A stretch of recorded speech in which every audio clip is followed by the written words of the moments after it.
ಅಮೆರಿಕದ ಕ್ಯಾಲಿಫೋರ್ನಿಯಾದಲ್ಲಿ ಕರ್ನಾಟಕದ ಸಾಕೇತ್ ನಿಗೂಢವಾಗಿ ಮೃತಪಟ್ಟಿದ್ದಾನೆ. ಆದರೆ ಮಗನ ಸಾವನ್ನ ಪೋಷಕರು ಒಪ್ಪಿಕೊಳ್ತಿಲ್ಲ. ನಮಗೆ ಅಧಿಕೃತವಾಗಿ ಯಾವುದೇ ಮಾಹಿತಿ ಇಲ್ಲ ಅಂತ ಹೇಳ್ತಿದ್ದಾರೆ. ಎಮರ್ಜೆನ್ಸಿ ವೀಸಾ ಅಡಿ ಅಮೆರಿಕಾಗೆ ತೆರಳಲು ಪೋಷಕರು ತಯಾರಿಯನ್ನ ಮಾಡ್ತಾ ಇದ್ದಾರೆ. ತಂತ್ರಜ್ಞಾನ ಜಗತ್ತಿನಲ್ಲಿ ಕೃತಕ ಬುದ್ಧಿಮತ್ತೆ ದಿನಕ್ಕೊಂದು ತಲ್ಲಣವನ್ನ ಸೃಷ್ಟಿ ಮಾಡ್ತಾ ಇದೆ. ಈ ಮಧ್ಯೆ ಭಾರತ ಇದೇ ಮೊದಲ ಬಾರಿಗೆ ದೆಹಲಿಯಲ್ಲಿ ಜಾಗತಿಕ ಎಐ ಶೃಂಗಸಭೆಯನ್ನ ಆಯೋಜನೆ ಮಾಡಿದೆ. ಪ್ರಧಾನಿ ಮೋದಿ ಸಂಜೆ ಕಾರ್ಯಕ್ರಮಕ್ಕೆ ಚಾಲನೆಯನ್ನ ಕೊಡಲಿದ್ದಾರೆ.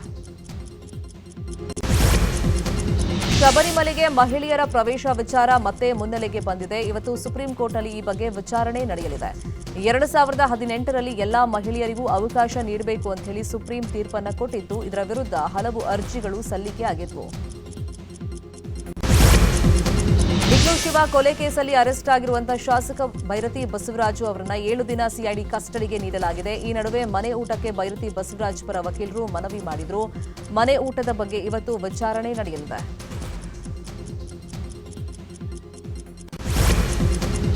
ಬಾಂಗ್ಲಾ ಪ್ರಧಾನಿಯಾಗಿ ತಾರಿಕ್ ರೆಹಮಾನ್ ನಾಳೆ ಪ್ರಮಾಣ ವಚನವನ್ನ ಸ್ವೀಕರಿಸಲಿದ್ದಾರೆ. ಪದಗ್ರಹಣ ಸಮಾರಂಭಕ್ಕೆ ಪ್ರಧಾನಿ ಮೋದಿಗೆ ಆಹ್ವಾನವನ್ನ ನೀಡಲಾಗಿತ್ತು. ಆದರೆ ಮೋದಿ ಬದಲು ಸ್ಪೀಕರ್ ಓಂ ಬಿರ್ಲಾ ಪಾಲ್ಗೊಳ್ತಾ ಇದ್ದಾರೆ. ಅಡಿಕೆ ತೋಟಕ್ಕೆ ಬೆಂಕಿ ಬಿದ್ದ ಪರಿಣಾಮ 100ಕ್ಕೂ ಹೆಚ್ಚು ಅಡಿಕೆ ಸಸಿಗಳು ಸುಟ್ಟು ಕರಕಲಾಗಿವೆ. ಚಿತ್ರದುರ್ಗ ಜಿಲ್ಲೆ ಹಿರಿಯೂರು ತಾಲೂಕಿನ ರಾಮಜೋಗಿಹಳ್ಳಿಯಲ್ಲಿ ಘಟನೆ ನಡೆದಿದೆ. ದೇಶದೆಲ್ಲೆಡೆ ಮಹಾಶಿವರಾತ್ರಿ ಸಂಭ್ರಮ ಕಳೆಗಟ್ಟಿದೆ. ಶಿವರಾತ್ರಿ ಪ್ರಯುಕ್ತ ಜಾಗರಣೆ ಮಾಡಿದ ಭಕ್ತರು ಬೆಳಿಗ್ಗೆಯೇ ದೇಗುಲಕ್ಕೆ ತೆರಳಿ ವಿಶೇಷ ಪೂಜೆಯನ್ನ ಸಲ್ಲಿಸಿದರು. ಗವಿ ಗಂಗಾಧರೇಶ್ವರ, ಕಾಡು ಮಲ್ಲೇಶ್ವರದ ದೇಗುಲದಲ್ಲಿ ವಿಶೇಷ ಪೂಜೆ ನಡೆದಿದೆ.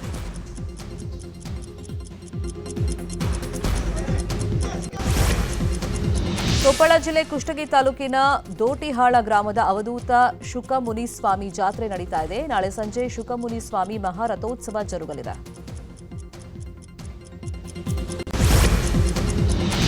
ಹುಬ್ಬಳ್ಳಿಯ ಸಿದ್ದಾರೂಢ ಮಠದಲ್ಲಿ ಜಾತ್ರಾ ಮಹೋತ್ಸವದ ಸಂಭ್ರಮ ಕಳೆಗಟ್ಟಿದೆ. ಕೆಲ ಹೊತ್ತಲೇ ಸಿದ್ದಾರೂಢರ ರಥೋತ್ಸವ ನಡೆಯಲಿದೆ. ಬೆಂಗಳೂರು ದಕ್ಷಿಣ ಜಿಲ್ಲೆ ಮಂಗಾಡಹಳ್ಳಿಯಲ್ಲಿ ಮಹಾಶಿವರಾತ್ರಿಯಂದೇ ಬಾಡೂಟದ ನೈವೇದ್ಯವನ್ನ ಮಾಡಲಾಗಿದೆ. ಚನ್ನಪಟ್ಟದ ಮಂಠೇಸ್ವಾಮಿಗೆ ಬಾಡೂಟದ ನೈವೇದ್ಯವನ್ನ ಅರ್ಪಿಸಲಾಯಿತು.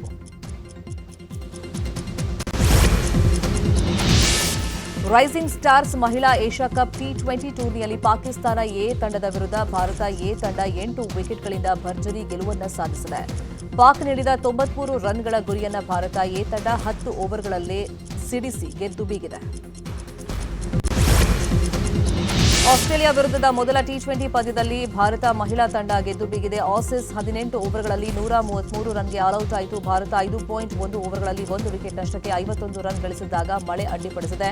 ನಂತರ ಭಾರತ ಡಿಎಲ್ಎಸ್ ನಿಯಮದ ಅನ್ವಯ 21 ರನ್ಗಳ ಗೆಲುವನ್ನು ಸಾಧಿಸಿದೆ.